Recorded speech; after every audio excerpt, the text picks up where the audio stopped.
Hello, everyone, and welcome to another episode of the Wise Decision Maker Show, where we help you make the wisest and most profitable decisions. My name is Dr. Gleb Tsipursky.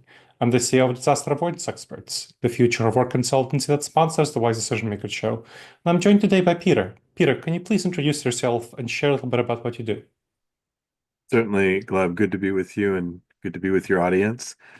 Peter Miscovich, I'm the Global Future of Work Leader at JLL. We're a large $23 billion real estate investment and advisory firm, and I lead our Future of Work consulting practice, helping Fortune 100 clients navigate the future of work. So let's talk a little bit about the history of generative AI adoption in the real estate industry. And then we'll talk about a little bit about what's the situation now and then where it's going. But tell me a little bit more about the history. And I know it's kind of been a pretty quick 3 years. Yeah, I'll just share a little bit of my own history. I've been Yeah. involved in AI for over 25 years. Hmm. And I've lived through, several AI winters. I will Hmm. highlight early work with IBM and IBM Watson, Hmm. where we had a lot of interest and activity and momentum around AI and AI in particular as it would relate to corporate services and shared services. And then a lot of that evaporated after the Hmm. 2010, 2014 timeframe. And then with the advent and emergence of OpenAI in November of 2022, we've seen now this reemergence of AI and advanced accelerated development. But I'll just share with you, Gleb, and the audience, the corporate real estate space is still rather embryonic and nascent Hmm. in terms of Gen AI adoption. Hmm. And we believe it will follow probably other leading corporate functions, including Hmm. finance, HR, procurement, those other, Hmm. leading functions within corporate services. Corporate real estate will most likely Hmm. follow in the coming 2 to 3, certainly 5 years in terms of Hmm. adoption. Now, what do you see as the differences in the rate of adoption of tech companies, which are, I was talking to the chief learning officer of Microsoft, Joe Whittinghill, just yesterday, and he was telling me about how Microsoft, throughout all of its corporate activities, has adopted generative AI, including, I'm sure, real estate. So what do you see as the differences between the bleeding edge companies that are integrating generative AI into all sorts of functionality versus companies that are still at the more embryonic stage? I think, and I'm also working with the number of the companies, one of which you just named as well. And I think what's interesting about Microsoft and Salesforce and Google, perhaps even the Accentures of the world, they are, if you will, digitally native as Mhm. organizations, and they have a very strong interest, both in terms of demonstrating the capability of Gen AI to not only evangelize, but to operationalize it Mhm. across all of their corporate functions. So I think there's a lot of motivation there Mhm. to drink their own champagne and to show the value prop.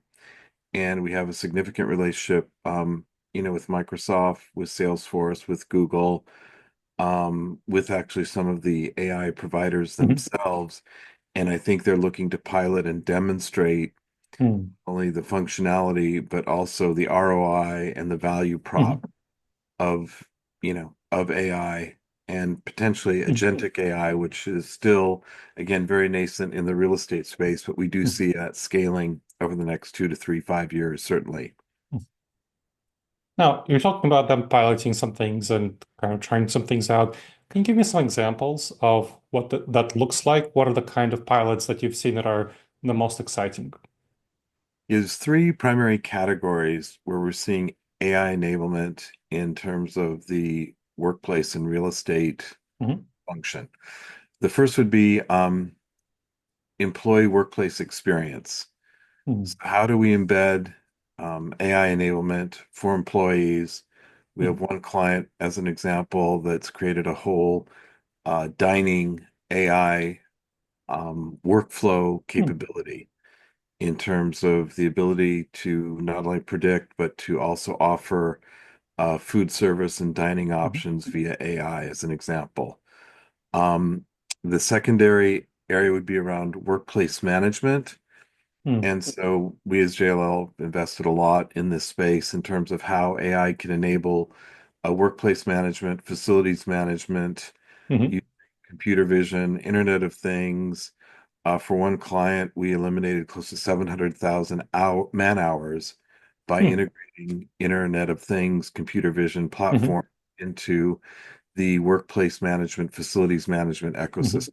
And energy management is another big area that we're focused on. So mm, from a client perspective, that would be the number two category. And the third would be just mhm, the overall um, AI enablement in terms of analytics and mhm, workflow, and if you will, human plus machine augmentation to the mhm, function. So we see that to be probably 30 to 40% of existing workflow for the mm, corporate real estate function to be enabled by various AI capabilities over the next two to mhm. 5 years. Now, as these go forward, you're saying like 40%. A lot of people in the corporate real estate space who are working in the corporate real estate space are worried about potential job displacement. And so there's quite a bit of resistance to generative AI adoption. What do you see as some good practices for addressing this resistance? We have found across organizations, even within our own organizations, there's sort of an interesting um, profiling that's occurring where Mhm, we have 20% of organizations being very enthusiastic about AI mhm, adoption.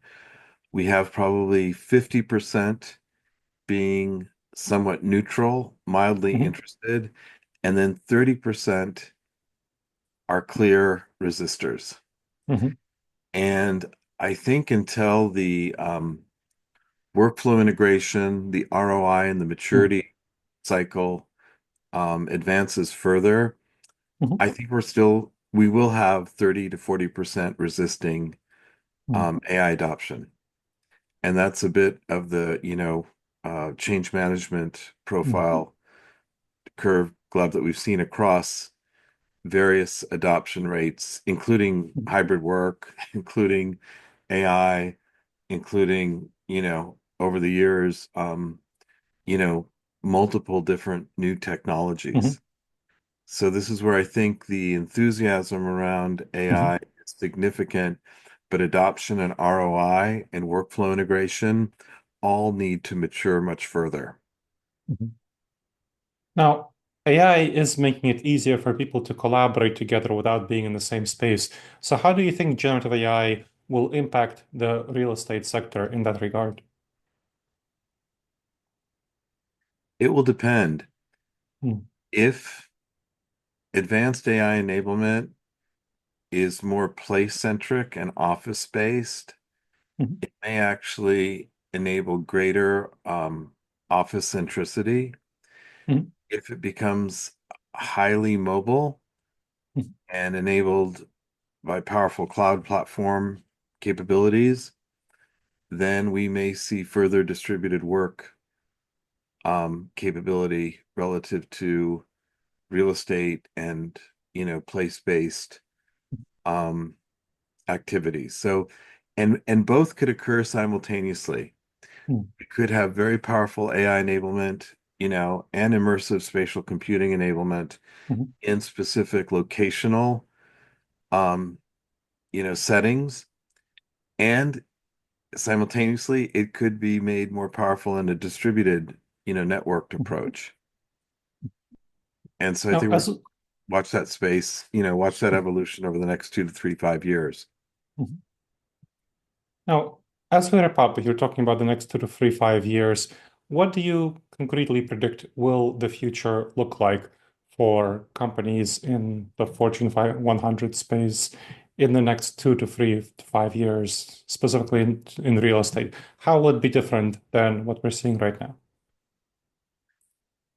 Well, clearly there'll be greater AI enablement across the real Hmm. estate sector, and agentic AI and this human plus machine augmentation will, Hmm. advance. The question will be, what does that mean from a human performance perspective? What does that mean from an upskilling Hmm. perspective? What does that mean in terms of your day-to-day work journey? And how do we create more personalized work and workplace efficacy? Hmm. so that if the next evolution beyond the smartphone is immersive eyewear, and Mhm. that's all AI enabled, and that eyewear will have audio and video capabilities with agentic AI co-piloting, augmentation, then your office will be on your glasses wherever you go, Mhm. and you will have, you know, nonstop capabilities in terms of agentic AI Mhm. immersive engagement. And so that perspective, sort of opens up a whole new world in Mhm. terms of how we work, when we work, where Mhm. we work, um, and then probably beyond that, where we Mhm. entertain, where we learn, and this issue of place-based work modalities will probably become less important Mhm. if that next evolution of technology really becomes as powerful as many are Mhm. forecasting that it will become. Because everything today is still very clunky. Mhm. It's very challenging. I mean, as humans, we're still adapting to technology. And in Mhm. the fifth industrial revolution, as we know, technology will adapt to us and to Mhm. enable us in a much more powerful way. Excellent. Thank you for sharing your expertise, Peter. That was very, very helpful. My pleasure. Great being with you. And thank you to the audience for checking out another episode of the Wise Decision Maker Show. Please make sure to subscribe wherever you checked out the show and leave a review. It helps others discover the show and helps us improve the show. And if you have any questions, email me at gleb, Gleb, at disasteravoidanceexperts.com.